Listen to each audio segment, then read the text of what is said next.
G'day, everybody. Welcome back to another episode of Between Wildcard and Dark Horse. It's been a while since we've done this, but it is, of course, me every day. With me, as always, is Yulwei. And a very special guest with us here today is Jensen. How are we today, guys? Doing great. Yeah, the day has only just started for me, so I'm hyped to talk about VCS. Yeah, absolutely. And it is the VCS starting this weekend. Friday night will be our first game, so only 2 days away. Um, just in general, obviously, we're all excited to see it back. As a beginning question, based on roster moves and what we think, do you think the VCS has improved? Ooh. Should I start with this? Yeah, Yeah, go ahead, Jensen. You can start. I I don't really know because I still think that the big role weaknesses in VCS still continue to be in top lane and support. Stark and Zeros used to be like the only two top laners who could play top lane in the last year, and then Stark has kind of like I don't know what he's doing now. There's a lot of like rumors and stuff like that, but I'm not gonna go into those. And Zeros has gone off to China, so the state of top lane in the VCS is going to be rather weak. Like Yoshino is like this new promising top laner, but it's the same thing with Raizo. People were hyping him up. He couldn't live up to the hype, but we have to see what happens in that role. So I think top lane definitely got weaker, and Talent has not been performing well in the support position. I think the support position with Slay swapping over the AD carry has gotten weaker across the board in the VCS as well. So I can say that talent-wise, the VCS has gone down. Right. That's an, Yeah, I think I agree. I think I agree with that overall. I don't think there's been enough concentration of talent or spread of talent, I should say. Exactly the opposite, to where more teams are good. I think there's one or two teams that are better, but overall, what do you think, Yulwei? it's also very hard to measure, right? Because we Yeah, always only absolutely. get to send one team to the international events, and if the one team actually does badly, who knows if the VCS actually improve talent-wise or not? I think I Well, they agree sent with. two, and then we saw Honey just fitting in Yeah, the okay, top okay. lane, Yeah, and two worlds. Yeah, and that's fair. That's Celebrity fair. didn't do well in the bot lane either. Yeah, that's true. No.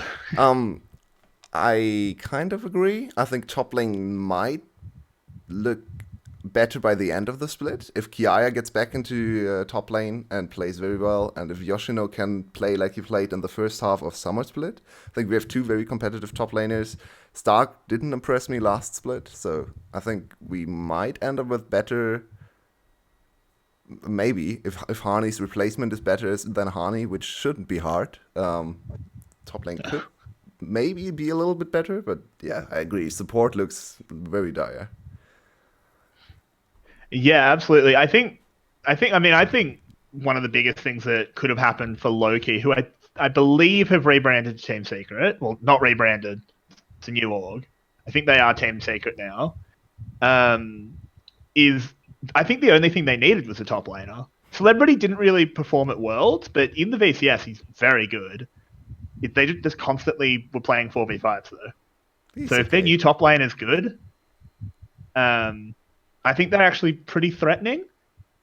And I think we can move, unless you've got any more comments, either of you, we can sort of move into what we think sort of the tiers of teams are. We don't necessarily have to order them within their tiers, but sort of starting with split contenders. I think there's three teams in that for me. Oh, three. Uh, Interesting. yeah, I put Loki in there. Do you agree? Shall we just start by Contend. discussing Loki then? Yeah. Because Okay. this Why Yes. is not? where I just want to pick up on, right? Because we talked about talent, and then you guys are talking about Loki's talent being pretty decent, but I honestly don't think that they will be able to find a good replacement for Honey.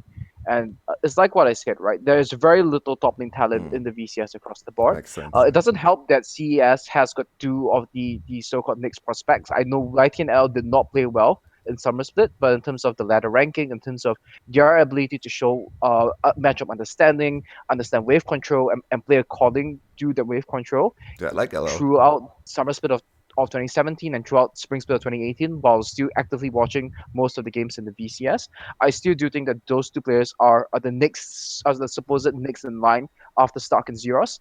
Yoshino was the only prospect that I thought could have been scouted to be a top laner, and he was scouted, he was brought up, and he's proving to be a strong top laner. But everybody else, like on EVOS, we were trying to find what's a substitute top laner for Stark and stuff like that. We would trial these players, and my translator, Nesgirl, he would be better than these players. They'll Oh, be like 400, 500 LP challenger, and my translator does better than them just by sitting behind Stark and watching the way the Stark plays. But I mean, it's not to say that my translator is like some silver 2 player. He's like of course low not. challenger as well and stuff like that. So that's the gap in terms of skill level and in terms of the quality of the talent pool wise. So Loki Esports, this new replacement in terms of blocking the top lane, when I was talking to their coaching staff at Worlds as well, they said that they knew that they had this problem and they couldn't outspend to secure the top lane talent. They couldn't outspend Flash, they couldn't outspend GAM, and it seems like they have not really fixed it, especially now when Loki is like trying to wind down operations all around the world. I doubt they have the budget to really go out there and compete for a quality top laner to really block the top lane for them. And to talk about the bot lane, Celebrity didn't look good overseas, and my impression of Celebrity ever since 2016 ended. So for the last 3.5 years, he hasn't really been a very solid AD carry. I wouldn't really put him in like in the top 3 AD I carries absolutely in the agree. Never. VCS. But bigger problem for them is the support position, right?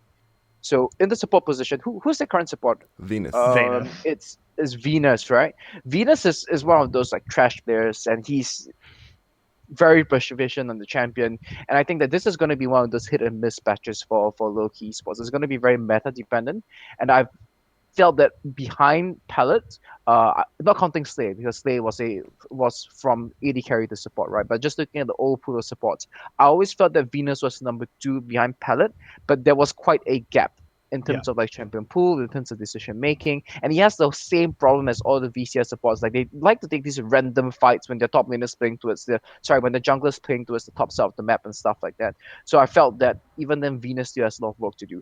But that might work out in their favor, or this might just be a whole 5-0-0-5 scenario with them in the current patch where you're seeing like Nautilus versus Leona in the bot lane, and then people are going like 3 camps into gank bot and stuff like that.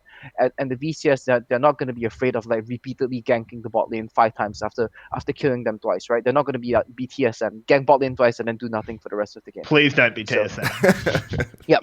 I beg you to not be TSM. So it's very likely that this is going to be a very hit or miss scenario. So I'm very iffy on Loki. They haven't blocked the top lane. It does help that Zeros has left, so people's ability to exploit honey is going to go down. But everybody exploit the honey anyways, Yeah. and I think the whole drama happening with the Loki organization, this has kind Will of not been the help story them, for yeah. FFQ in general, right? They always like do well in spring, and then the organization starts to run out of funds, there's into the drama, and then they start to like not care, and they start to do poorly. So like that's the whole meme, right? The scariest team in VCS is Loki at the start of the split, and the least scary team is always Loki at the end of the split. I mean, But somehow they made it to last Worlds. time they bucked the trend, right? Though they got 2 worlds over Flash. No one really expected that at the start of summer. Yeah, Flash In the had playoffs- Flash had a massive mental boom. Yeah, In the yeah, I playoffs, know, but- in the Like- regular split, it stayed true. They did well Yeah, at the that's start, true. and then they That's mental true. boom That's halfway through, right? Yeah. Never bet on Loki in the second half of the split. So Yeah, I'm if not it- even if- sure if that's going to hold up for them. This If it time around. wasn't for Gum absolutely dismantling Flash, I don't think Loki would have gone to Worlds because I think Flash would have actually, Sure. had some mental left to potentially win that out. So I mean, I think you make some good points. I hadn't really considered the org drama and how that sort of affects players getting in. That's a really strong point. So I think the other 2 teams at the top wait, of the league. Can I add a sorry, few go ahead. things? Yeah, sorry, go ahead. I'd also say meta right now is not really favoring Loki. From what I've seen in other leagues, it seems like the importance of jungle and mid lane has kind of gone down a little bit compared to 2019, and those are the strongest roles in Loki, right? So if there's more importance on top lane because you want to play around mid Rift Hold, maybe that's not a good start for Loki. If there's more importance on bot lane or bot lane domination, I think Celebrity and Venus are fine in lane most of the time. They were able to hold up to Slater, but they are not great. They will not really win lane if not for Caitlyn. So I think Loki might just run into a situation where both side lanes lose too hard, and Artifact and DNK are not able to do anything with their leads in mid jungle. Because I still value DNK and Artifact as one of the strongest mid jungle duos. I think they played very, very well in the summer split, especially after Artifact. Yeah, I mean, in terms of meta read as well, this is more a broad VCS thing, but it does also apply to Loki. Can the VCS play the meta AD carries? Can you play in a mobile AD carry in the VCS, or are you just going to die constantly? Because obviously, at the moment, probably the three best AD carries: Ophelio, Senna, Misfortune, in no particular order. None of them have mobility. Can you do that in the VCS, or are you just going to die to like Nocturne picks in the jungle and cleanse out of Kiaya? I think Nocturne is quite in quite a bad shape in the jungle at the moment. If Nocturne mid is something that we might see, like DR1 Rika. is the type of player who would play Nocturne mid. Yeah, they might do stuff like that, Nocturne top lane as well. But it's more of like junglers just going 3-cam gang bot, right? Predator Yeah. Gragas, 3-cam gang bot, and then base get boots and then top Predator gang bot again. So that might be an issue for them. And it's just an interesting thing, right? It's not like you're playing Ashe and Varus, where you're playing these champions that need to play very aggressively in lane to be effective for the pick. Champions like Aphelios and Misfortune, you're perfectly fine playing weak side as his champions as well, because they have like tools that can reset the wave. The flamethrower is really good for Aphelios. Yeah. They play pretty decently in the all-in, so they don't necessarily have to play a poke lane. Senna's the only one where you really have to be worried about people camping the bot lane. So we can also think about, is this going to be a Senna team? And maybe for Loki, I don't think that this is going to be a Senna type of Really? team because of the way that the support plays and the way that they probably want to go from mid lane into bot lane. Pick a mid laner that's an assassin or something like that. And I think that it might not necessarily be true that mid laner and jungler's importance has gone down, because I do look at the current meta, and I do think that skill expression in the mid lane is still as strong as it was as last year. Like you can play the likes of LeBlanc, Ryze, Syndra, Fizz, and stuff like that, and these champions can shape a game if you play it right. Yeah, I agree on that. Do we have any last points? If you play assassins on the mid lane, though, you rely on your ADC to carry, right? In the late game, at least, in terms of damage. I don't really like Celebrity in that position. I mean, he has not Celebrity is impressed known me for in team anything, right? fights. I think his team fighting is very weak. He's infamous for like randomly walking in and dying. And just not. So I don't really know when you guys tell me that Celebrity is good, because No, I don't think that's the opinion held here. I remember he was getting MVP after MVP on the official stream, broadcast, and we disagreed. and I think we disagreed with it every single time. I don't. There were so many team fights where he'd be on Xayah and he'd auto attack twice, and then walk away. Yeah, he just doesn't auto attack in team fights. It's so sad to watch. Well, but his laning phase is weak. His team fighting is weak. I don't really think it's particularly strong. So I don't even think that's why I started with Loki, because I don't necessarily think that they are in the same tier as the other two teams that we can talk about, which is GAM and Flash. So shall we move on to GAM and Flash? Let's transition. Yeah, you've definitely convinced me that perhaps Loki is not in that same tier. But let's move on to GAM and Flash. I think we'll start with GAM, obviously the reigning split champions. Probably most people's favorites going into this one. I think most of the people in the Discord absolutely picked GAM. Obviously, they were our world's representatives, but we don't want to talk about that. How do we think they're looking in a post-Zeros, post-Zin world? Jensen, do you want to start us off? You say post-Zin, that's a good thing. Well, no, it is a good thing, but that's a bad thing, right? Well, I more mean because the thing that Zin did was, I always thought he copped a bit more flame than he deserved, because he just played weak side every single game. He just was like, I know that Levi has a little bit of duct tape over the bottom half of it. He's not coming bot, which I think he was good at, and I don't think they'll necessarily keep that style up. So I'm not so much referring to Zin's skill as the play style. And he didn't die. Yeah. He almost never died on weak side. Even in team fights, he did okay for the gold he was given. I think Zin was underrated a little bit. But... I mean, I don't think Zin was particularly terrible. It's just that now they have Slay, and so if you look at the Leaguepedia, you see that there are three AD carries listed. There's Easy Love, there's Blazes, and there's Slay. I do believe Blazes is just sitting on the roster. He should more likely end up as a mid laner than an AD carry. It doesn't really make sense for him to be role swapping to AD carry.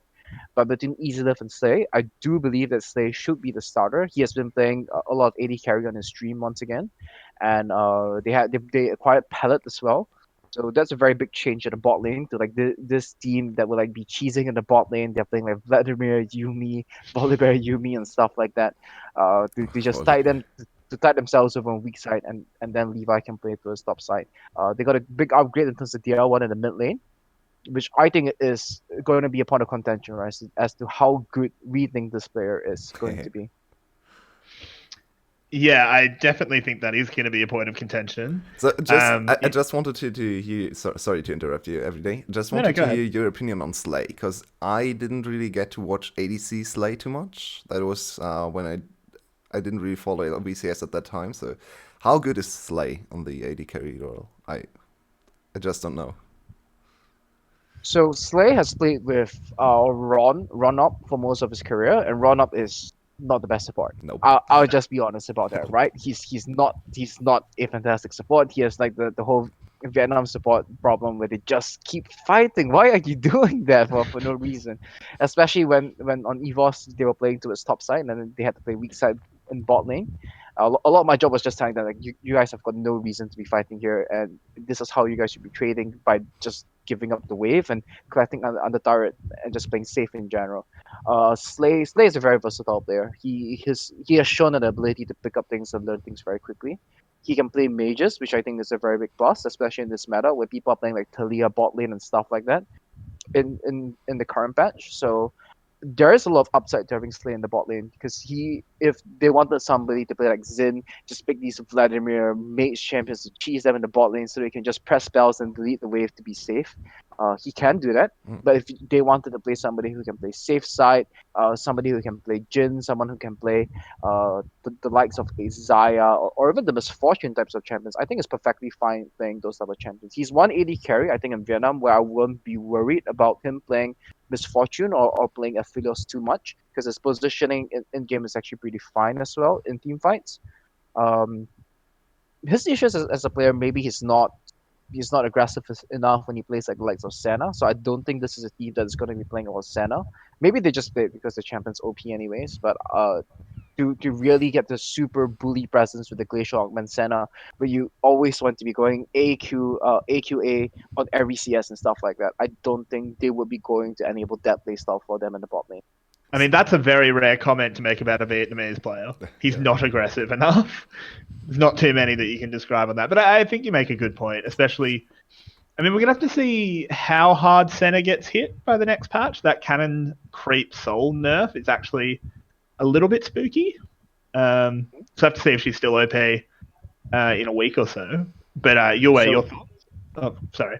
Go ahead. I just wanted to add one thing about Slayer. So it's about aggressiveness, right? I think one of the feedback that people always talk about Slay, and I think it's a very unfair, very, very biased style of comments, that they say that Slay is too quiet. He's the type of player who just does his own thing. He doesn't really communicate in game, and he just does his job as a player, which was fine as AD carry, and is the reason why he always ends up like getting so-called benched on teams for like more vocal players and stuff like that, which I think is just rather unfortunate, because he's a very good player individually.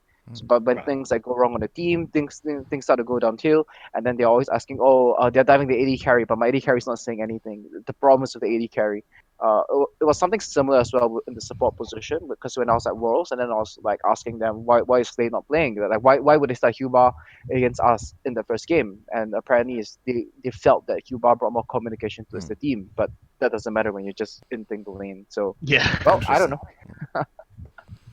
Yeah, I mean, it's good to have that insight, because obviously we don't have as much insight on the inner workings of the team. So it's good to have you, so we get a little bit of that. What's your opinion on that, though, Yulwei? Sounds like Slay as a player, not taking into account the communication, is just an upgrade over Xin. A similar player to Xin that can do more and be better at what Xin did. So that sounds very promising for GAM.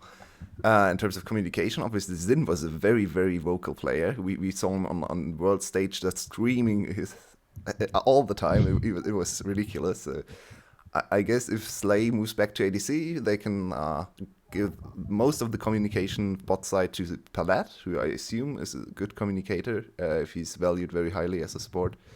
So that should work out for them. Interested to see how the new GAM will then play. If they still kind of not want to prioritize bot lane, if Slay is more of the upgraded Xin type of player, I could see a world where they still try to go through Kiaya and Dia1, especially this season, and Slay just is the backup ADC in the bot lane. Do you think that's probably what they're going to do? My thoughts on it? Yeah. I think don't that's think that's what they're going to do. No? I think that this is going to be a team that's going to be very intelligent around playing mid jungle. That's going to actually play League of Legends as to how it should be played, but they don't just over focus on one side of the map as the Vietnamese teams like to do too much.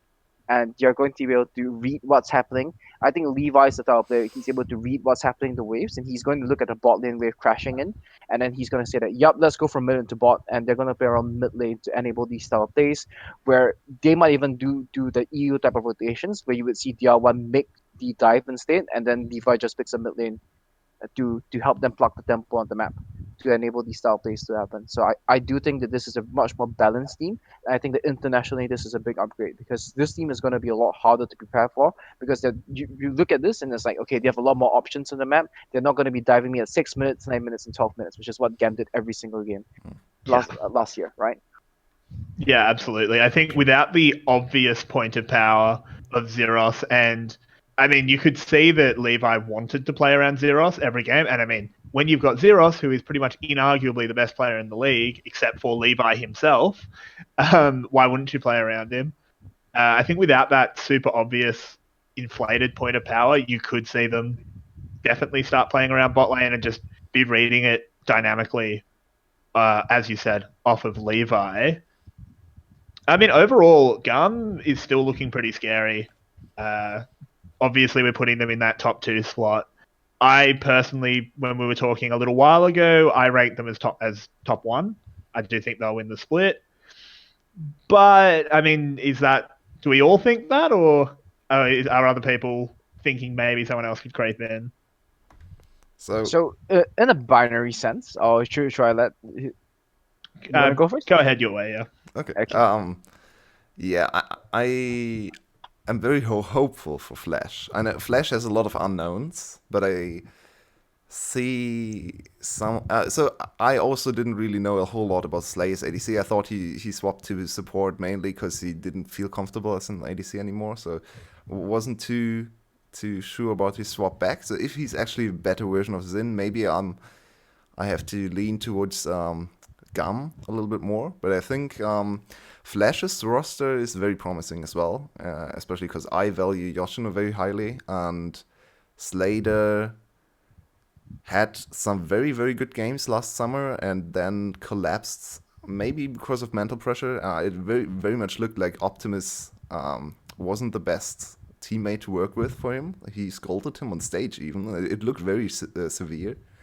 So yeah. I'm hopeful for Flash. Obviously, this depends a lot on the mid lane matchup against GAM specifically as well. If Cardi can just not hold up to DR1 in mid lane ever, then it's very hard for them to beat GAM, right? But yeah, I'm hopeful for Flash. But yeah, before we move on to Flash, Jensen, do you have any sort of more thoughts or final thoughts on GAM going into this split? I think they're going to be number 1 by a margin. Oh, interesting. Like we talked about Flash, and we can move on to Flash. As we can use this to transition with the Flash. And I think that I'll just touch a little bit on DR1, right? So when we scouted DR1 to bring him onto EVOS, he was playing mid and jungle. And at the point of time, he had close to like a 70+ % win rate in solo queue, which is quite unheard of in Challenger, right? This is like talent that you pick up and that you find. And there's somebody that Violet scouted and says that this is the next SOFM. And the way that we brought him, the way they looked at the game, it took him some time to adapt into playing mid lane because he used to play mostly jungle. But jungle and solo queue is like it's a very different game from playing competitive.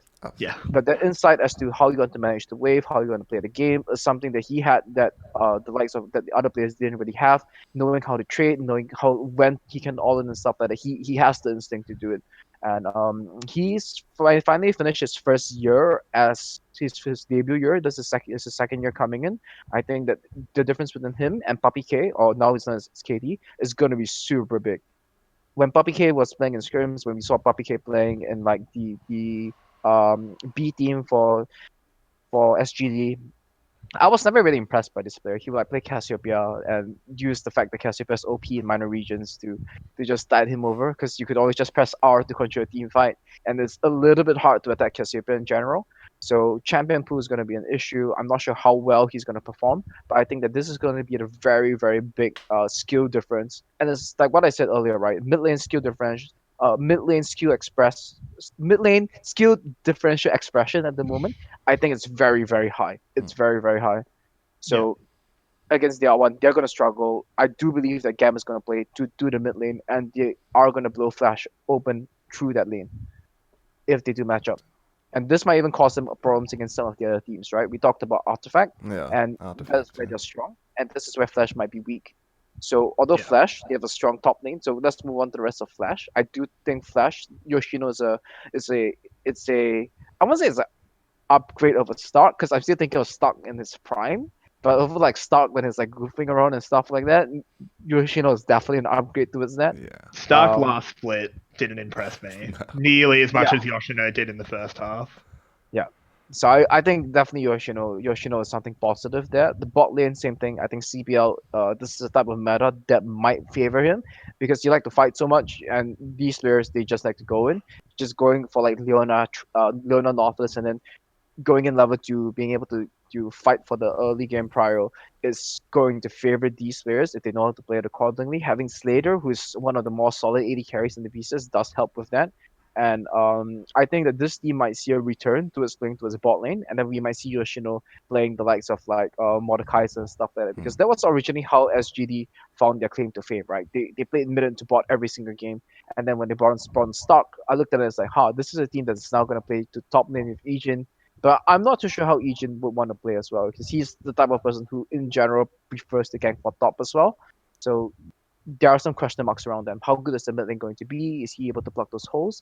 Is Ejin going to be able to make the adaptations to play towards the meta accordingly? I'm not sure if he played towards bot lane much in summer, but I do believe if he's playing with Stark, he's going to be playing for Stark.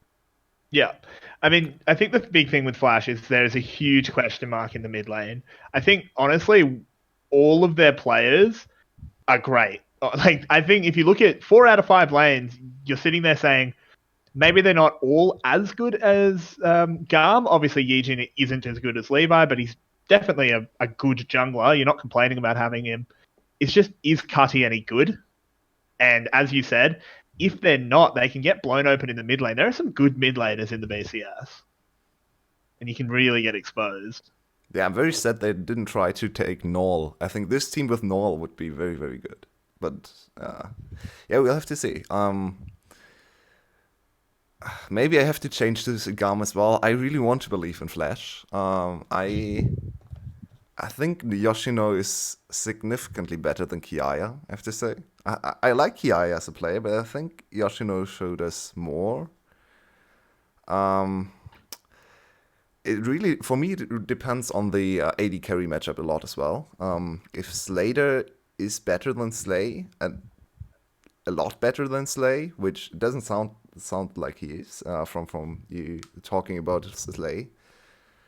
I kind of banked You on the didn't realize fact that I'm gonna be biased with Stark and that's Slayer, true. right? Yeah, of course. But Yeah, so I banked on the fact that Yoshino and Slater are not way better, but significantly better than Kiaya and Slay, and that's why I think Flash will be a little bit better at the end of this of Spring Split, because I kind of see a lot of importance in top and ADC role right now. So yeah, it's a tough call. It's the safer call is definitely GAM first. I think that's an easy prediction to make, but I want to stick to Flash just to see what Yoshino can do. I mean, there's no fun if you don't have a little bit of spice in your predictions. If everyone just sits here saying GAM, because they're 70% favorite. That's no fun. So I mean, it's not like you're predicting Cerberus to win the split, right? God. It's definitely not. It's not out of the realms of possibility. Shall we I talk just- about Cerberus? Or, I mean, yeah, we let's, can. let's Are just, we done with Flash? yeah, I think Do so. you have any more comments on Flash? I think we've summed things up overall. I mean, we can talk about Cerberus because there is debate about where they belong. Are they in the second pack or are they in the the bottom? We need a So fourth. here's my spicy bottom take. feeders? We need a fourth team for players, right? Who will be the fourth team to enter players? Will it be Buffaloes or Evos No. or? I'm not even sure Cerberus? Loki is going to be the third team. I don't Oh, even think interesting. Loki is going to be the third team, right? I have Loki in the same tier as Dashing Buffalo, but I agree with that. we'll talk about them later when we get to them, because my pick for number 3 is actually Cess. My pick for number 3 is actually spicy. That is spicy. You're So gonna the- have to justify that one. the way that I look at things is that where are the weaknesses of these teams, right? And Flash, we have a weakness in the mid lane, so that counts against them. But I'm still looking at Cess, and other than run up in the support position, and as much as I criticize him, by VCS support standards, he's not bad. He's objectively, the VCS supports are bad in general, but because of that, run up is not bad, right? I mean, to be fair, he has That's one fair. good champion, but that champion happens to be arguably the best champion in the game at the moment because he plays Nautilus and he's pretty good at that. And I mean, he can play Rakan and all that kind of stuff as well. Yeah. And the thing here is that Cess, they picked up Artemis in the AD carry position, which I think is a huge upgrade for them. Yeah. They picked up Artemis in the AD carry position. They picked up Xu Hao in the jungle position. Xu Hao, or no idea how you pronounce it. I pronounce it like it's a Chinese name. It's probably like that, right? It looks very Chinese. Xu, I have no idea. Xu Hao or something. We've been saying Zhu Hao, Yeah. but who knows? And they got Archie as a coach as well. So I think there's still a question marks over there. I do think there's solid players across the board. And like I said, with Zeros not playing well, if Stark being a question mark and like in a decline in general, I think that this might be the season of YT and LL. I said that when I looked at the rosters last summer as well, and I was super wrong about that. But I do think that they had some issues with the coaching staff. Now they brought in Archie. This is going to be a team. They're going to play towards 1-3-1 scaling. That is a very effective way to win in minor regions. And I do think that is why they are my pick to finish number 3. Interesting. LL also Super couldn't play, right? In Summer Split, I think he had some kind of injury, if I remember correctly. They had to play YT almost all the time. And LL wasn't LL able had to something play. going on. Yeah, I think so. Oh, I want to say why Xu Hao is such a big pickup for them as well, because Xu Hao and Meliodas, they used to be this like 2-man system on Fengwu Buffalo, and they would always play with Meliodas to play like more around mid lane and play these farming type junglers, and Xu Hao would be the type who would do 4 camps in the gang top lane, the gang top lane, the gang top. And I think that the meta suits Xu Hao a lot better right now. That's very true. So I do think that Stas actually has put together a rather strong roster, very reasonable strong roster. They held on to YTLL, and having that top lane talent is going to be a big factor for them. So they are actually my pick to be number 3.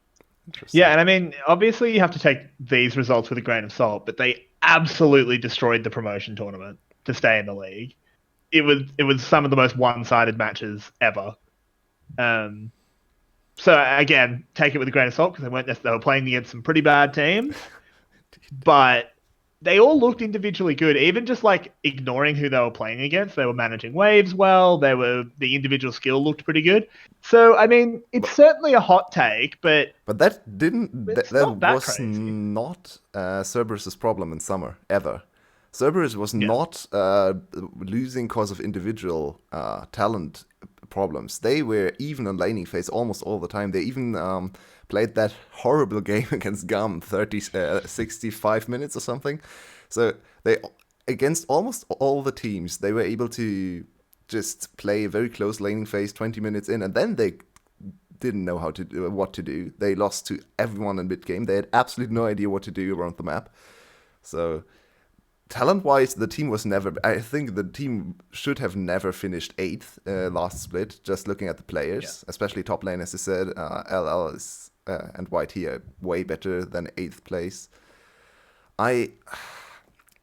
I think there's a lot of potential in this roster, and I could see a world where they end up third, especially if they fix a lot of their late game problems, their shot calling problems. Maybe Zhu Hao can bring something there. Maybe even the new ADC, Artemis.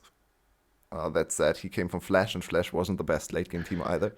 But yeah, I think. I do think mid game is a problem in the VCS in general. Yeah, that's true. Yeah. But especially for Cerberus, they really didn't know what to do at all. they just couldn't. So here's my couldn't know. insider rumor mill info, right, as to Cerberus's problems in the mid game. So from what I heard, the problem was a lot around POTM as well as Okay. Paki. I think it was like Paki was not communicating. He was not communicating enough, and POTM was like clogging up comms or something like that. So people were not listening to each other. On top of that, there was a lot of friction. Like they were like arguing, and I think like they dropped Surf. Surf was coaching them. Then Surf, like he was coaching them together with Mr. Lee, and then they decided to change the coaching stuff or something true. And there was all sorts of internal issues within the team throughout last year as a whole. So I think that was the problem for CES. There was just too many internal issues, so they were just dying to themselves because of inside drama. I mean, if Similar that's to the the way FFQ sorry. would implode, right? Carry on, yeah. Yeah, I mean, if that's the case, and I mean, I think that, of course, you've got insight that we don't, once again, but that kind of makes sense, judging on Lot what of was sense. happening. It did look a lot of like communication issues. They just didn't know what they were doing. So, I mean, if that's solved, then yeah, that's. I mean, if Cerberus can play a decent mid game, you don't need to be the best mid game team in the world to win in the BCS. No. You just need to have a mid game. So if they can get that together, then yeah, maybe they do make playoffs. Maybe they can come third. Like I hadn't thought about it that way. But if yeah, they do have good individual pieces. It was always just the way they played together. They might even gave finish me above doubts. Flash in the regular season. Oh. They might even finish above Flash in the regular season. All right. There's one thing Okay. about Zhu Hao. I think the jungle changes. I listened to Veteran talk about the jungle changes yesterday. They propose a lot of jungle changes for the next patch to fix some of the Yeah. underlevel jungle problems, and he kind of teased that there would be a lot of carry champs in the jungle again, mages, because if you can farm in the jungle and go even in levels with the solo lanes or slightly below, you can just farm all the time. So if that happens, I think that will be a problem for Zhu Hao, because right now the jungle meta suits him very well with Rek'Sai and very aggressive champs overall. He even got to play over Meliodas on MSI last year, right? So Yeah. as long as the jungle I'll meta put it this stays like this, it's probably good for him. But if it goes back to Karthus and maybe Kha'Zix as well, just the jungle carry champs, I'm not sure if Zhu Hao can hold up. I'll put it this way: it is easier as a ganking jungler to learn how to play like a farming jungler than do as a farming jungler That learn is how to fair. play as a ganking That is jungler. very fair. Okay. That's very true. And Yeah. should we talk about Meliodas now? Yeah, Okay, sure. That's where I Go want to right go ahead. ham, right? Go right ahead. Get the whole pig out. Okay, I do think the same thing, right? Why I say that Flash might finish below Stats is because I do see Flash dropping games to Dashing Buffalo as well as Loki Esports, simply because of mid lane difference. That might be a possibility. And I'm just looking at this, and Meliodas, right? His best champion in the last year was actually Olaf, farming champion. His best champions in previously Nocturne. At the moment, farming champions are not doing well. I don't know when they're gonna fix the jungle and stuff like that, but just looking at where the current state of things are, is not looking too well for them to Yeah. play around Meliodas, right? Top lane was a downgrade last year. Oh, God. Support's a downgrade now.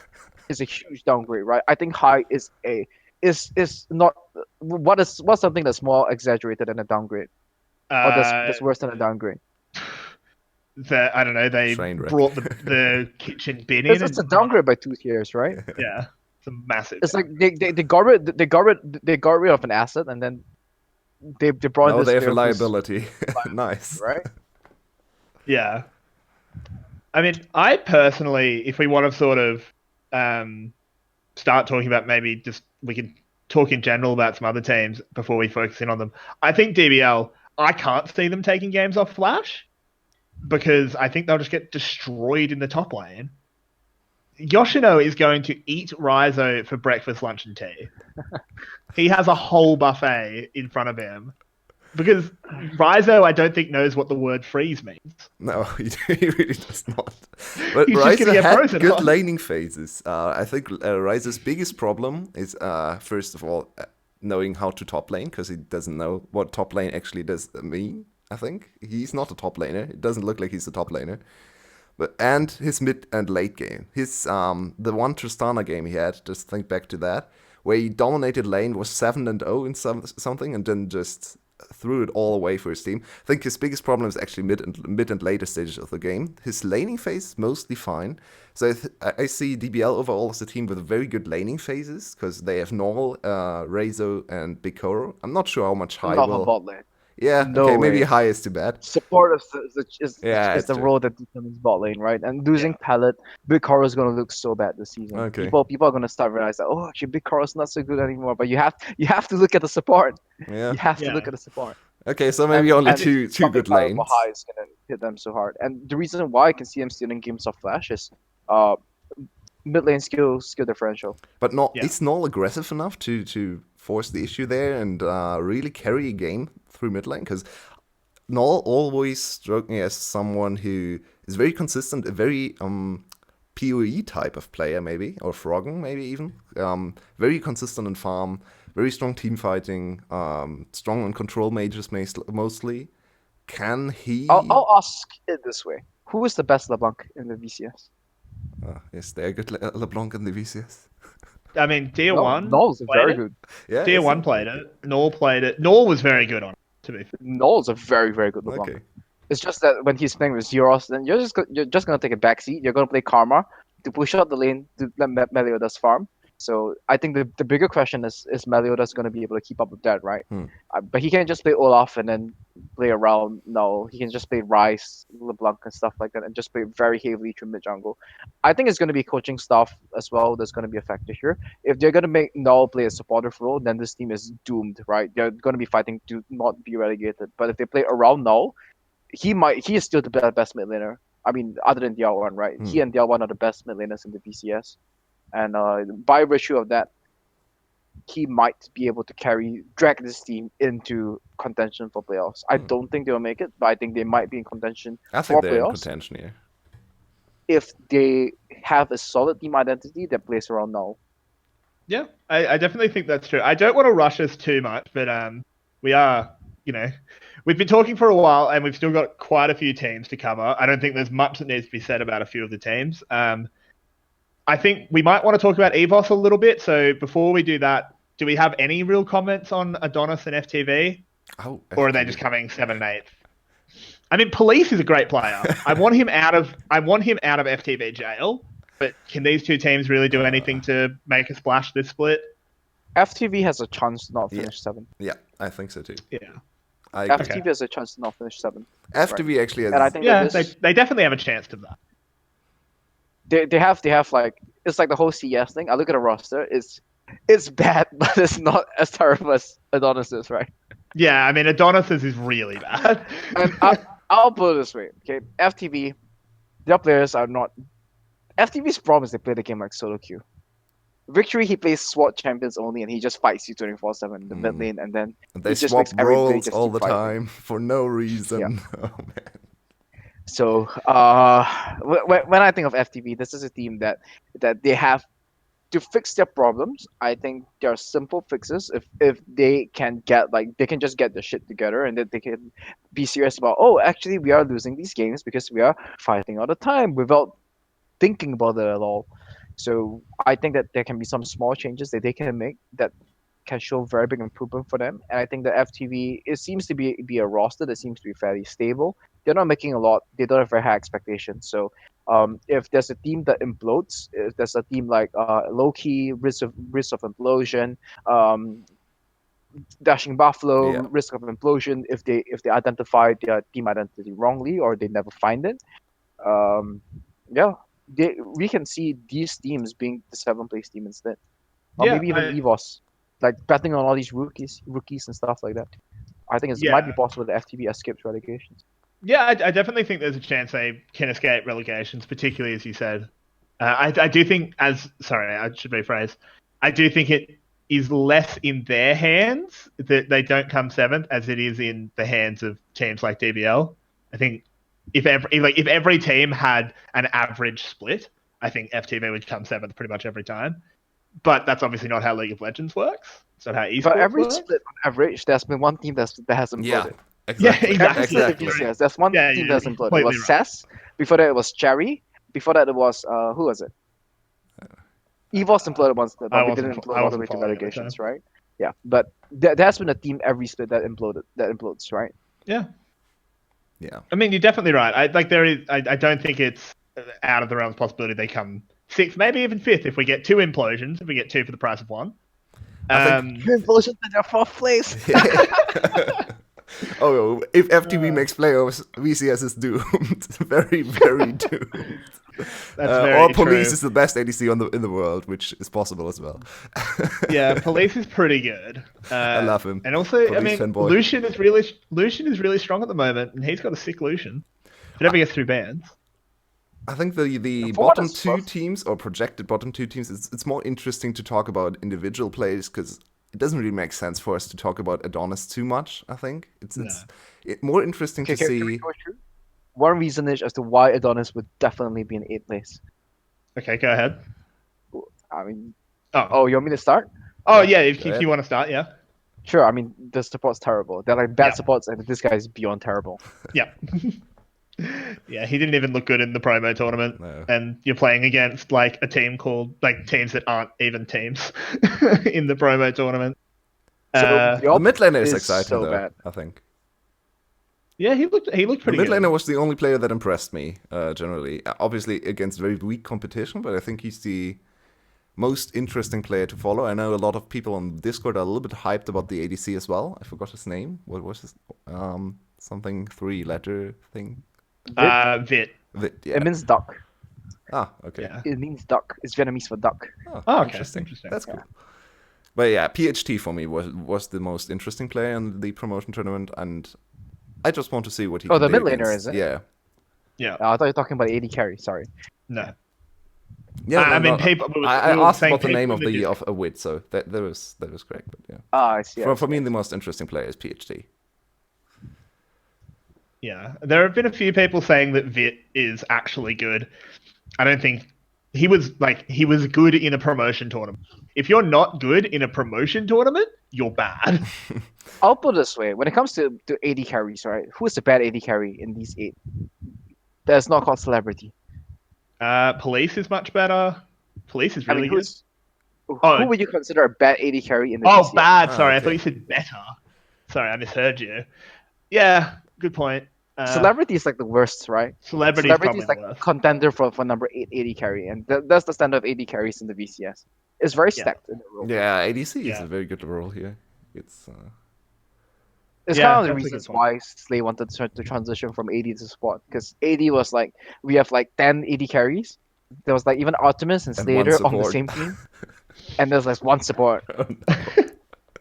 Oh man. Sounds like solo queue. But yeah, I mean, PHT might do something, but I this roster getting out of 8th place. They've just got so many holes. There's not a whole lot of hope. No. Yeah, that is, that's not a boat, that's a plank of wood. But moving on to EVOS, who is fairly interesting, I think. They picked up Hero, weird. which I think is actually really good for them. I think picking Hero up was great. That was something I wanted to ask when we talked about Loki. Why didn't they try to get Hero? Good question. Could they? Maybe they just didn't have the money because Loki, the I org, guess has had so. so much issues.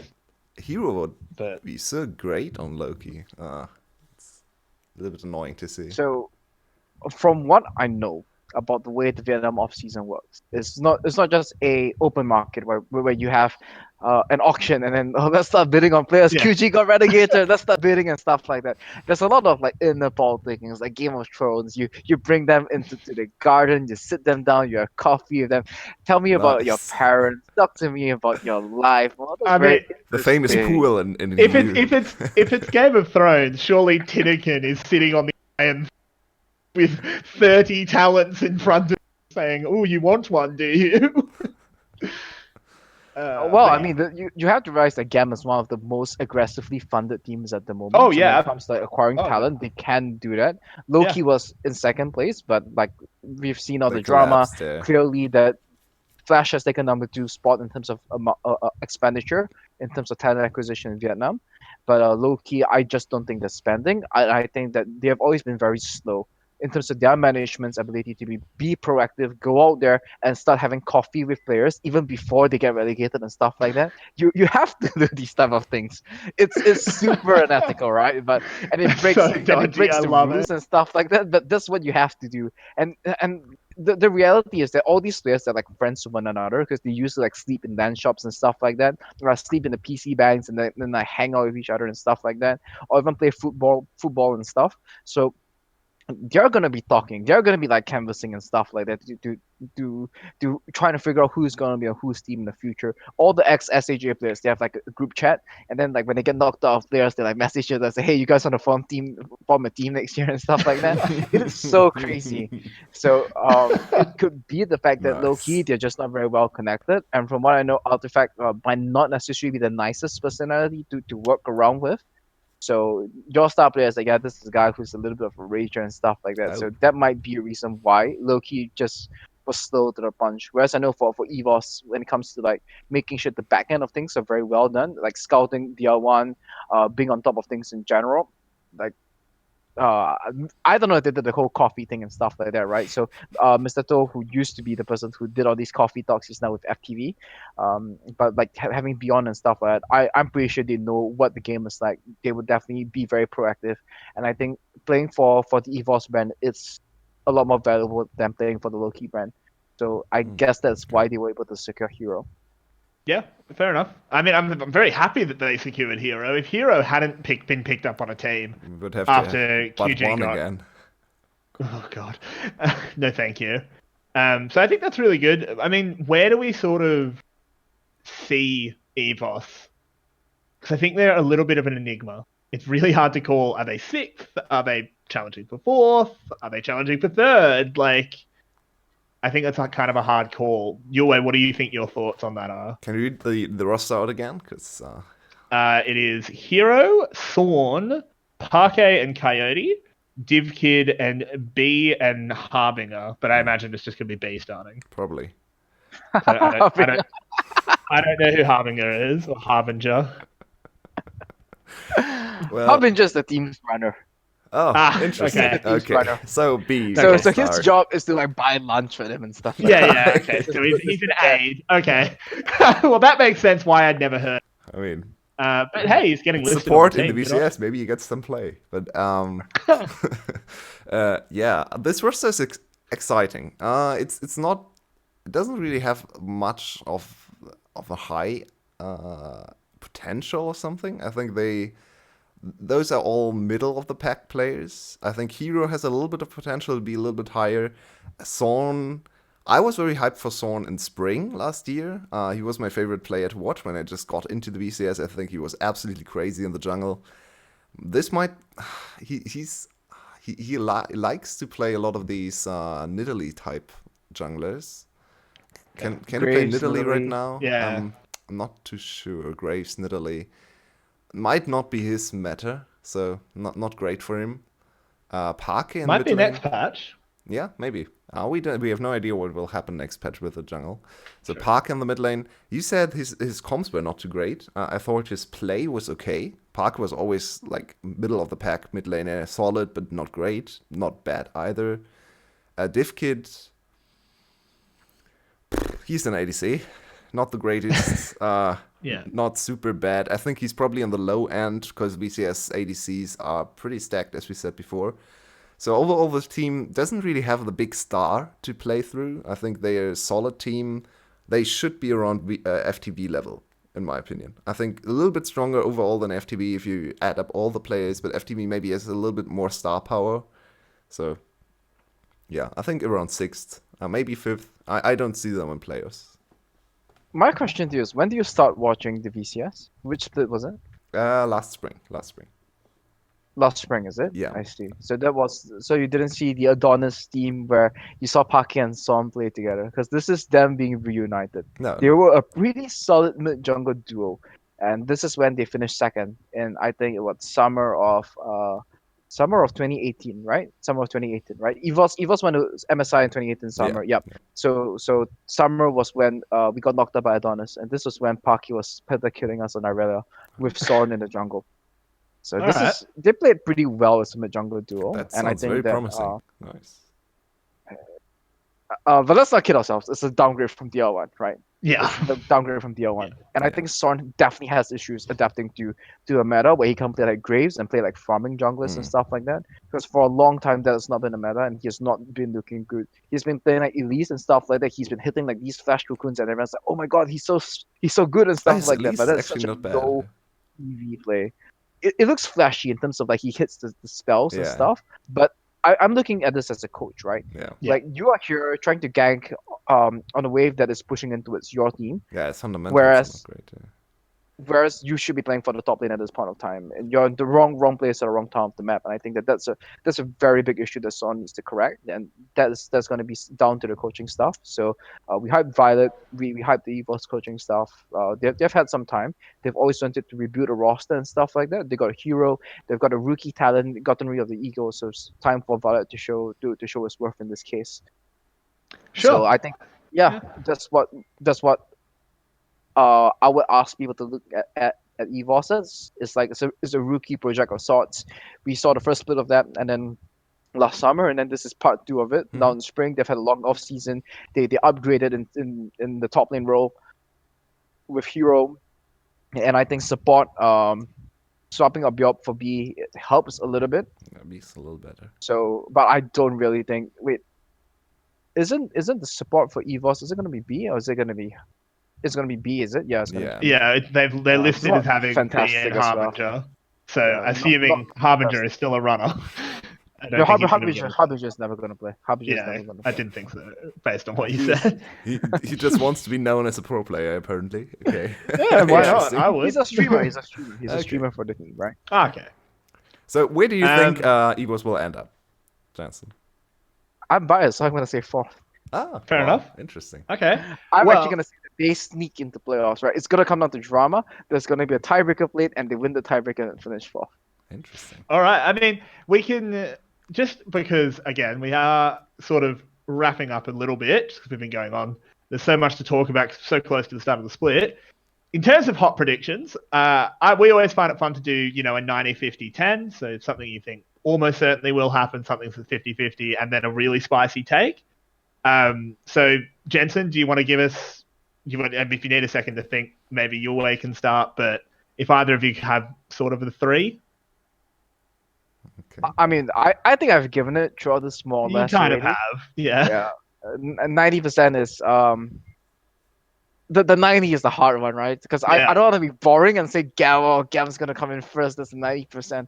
I'm trying to find something a little bit more middle of the road. SAS makes playoffs. I'll say SAS makes playoffs. Oh, 90%. 90%. Oh, okay. I 90% like success it. You playoffs. really Okay. believe in them. Nice. Yeah. Sweet, and I'm down. I think my 90% is Flash finishes second. Interesting. I think that's my 90 because we did identify they have issues, but I think they'll come second. True. So the 10% is SAS making second, right? Yeah, of course. The 10% is 6 teams implode. And FTD comes 90%. third. I'll do player-focused one. Yoshino's the best top laner. Okay, bold. Fair, yeah, I mean, not actually that bold. I think 50% EVOS makes playoffs. I think that's 50-50 on that is pretty fair because I think, in my opinion, I've got them 5th, and it's not hard to have one team above them collapse. Sure. I'll do my 50% as a team that does not make playoffs, and I wanted to say that either Loki or Dashing Buffalo. I'm gonna go with Dashing Buffalo doesn't make playoffs. You know what? I'm gonna do Loki doesn't make playoffs 50%. Wow. All right. I'll All say right, yeah, fair Cerberus enough. 50% players.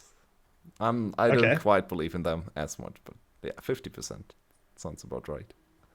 They burned me once. I predicted them to finish second, and they finished 8th. I mean, 10%. You can just kind of throw out whatever Adonis you want. doesn't finish 8th. 10%. Yeah, that's a strong 10%. Yeah, I don't know. I think that's a 0. It's like GAM finishes first.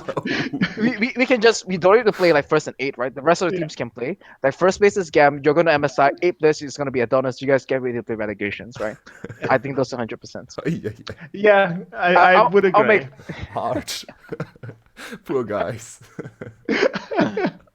I'll make my 10% as FTV makes playoffs. Oh, damn! You stole mine. Let's go. I was gonna say Police was gonna carry the playoffs.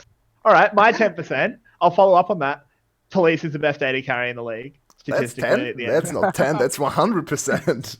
No, statistically, because he's on a terrible team. Enough, yeah. Because he's on a terrible team. So my 10% is he just turns on the God mode, installs some hacks, and just Nice. absolutely Let's bodies see the it. rest of the league. Yeah, I mean, I'm down. It's I like love it's the Police. carry bias, right? When you play on a bad team and you're a good player on a Of bad course. team, and the team Of funnels course. resources into you, you're gonna look super good on it. I mean, I Yeah. don't think it's fair to measure statistically because when you're on a bad team, you're gonna die a lot more Yeah. as well. That's my point. That's why it's a 10. His CS at 10, Fair his CSD is actually not great from the last split. His KD is pretty good for a bad team, but his CSD is actually not that great. Looked at his Yeah, stats again we'll see. yesterday, but Good prep. Yeah, but I mean it's a 10% chance, right? You got to take something a bit spicy. But yeah, as we're sort of wrapping up here, do you guys have any sort of final comments, things that you're looking forward to in this split, mate? Like your number one highlight matchup or something? Anything, if you want to start your way. so just between the two of us, I'm excited to see what we can do for this year. A little bit of a segment, a little bit more community interaction with our little prediction game and improve our unofficial cast a little bit more. And then in terms of play matchups, I'd say, yeah, just a very boring, but Flash against GAM. I think that's interesting. Just Flash against GAM. Yeah, fair enough. I'm going to go for a particular player match, which, funnily enough, happens in the same game. I want to see Kiaya versus Yoshida, because they're both super aggressive, and I think Sparks will fly in that top lane. So I think that'll be a really fun matchup. I'm not sure when we get it, because we have like the whole split schedule already, but I haven't looked at it too closely yet. Do you have anything you're looking forward to in particular, Jensen? I think stylistic clashes are gonna be interesting. So Dashing Buffalo against Loki, assuming Loki is not complete boom. Evos against Cess. I think these are two interesting, more like other than the top of the table clash. I think these are two fixtures that can give us very good games. Yeah, I completely agree. But yeah, unless either of you have any sort of closing thoughts, we will begin to close it out. Obviously, the VCS starts very soon, in 2 days as of time of recording. And I'm really excited. Obviously, I've only been watching the VCS for one split, but I'm keen to make it 2. But yeah, thanks so much for joining us, Jensen. It's really good to have someone with your insight, your game knowledge. It really helps us, learn a little bit, get a bit of a better view on the Vietnamese scene and that. So sincere thanks. I hope to have you again. And of course, always thanks to you, Yulwei. You're always here, but you're still great. Well, thanks for having me then. Yeah, absolutely. Absolutely anytime. But this has been the first episode. I have no idea what episode number we're on because it's been so long. 4, Between Wildcard and something like that. Between Wildcard and Dark Horse. Just call it been season every day. 20, episode 1, right? Yeah, season 20, season episode 2. 1. There we So go. the 20 seasons? No, it's 2020. Gotcha there. What's But up, yeah. Loco? We are 20 seasons now. But yeah, I've been every day with me. Special guest Jensen. Oh, Yeah, you cut out. You got cut out there. Yeah. Yeah. oh, did I cut out there? Yeah. Not great for an outro. Take 2 there. Blame Australian internet. I've been every day with me, as always, has been Yulwei and our special guest Jensen. Thanks everyone for listening. It means a lot, and we'll see you on Friday night for the first cast of the season. Thanks, everyone.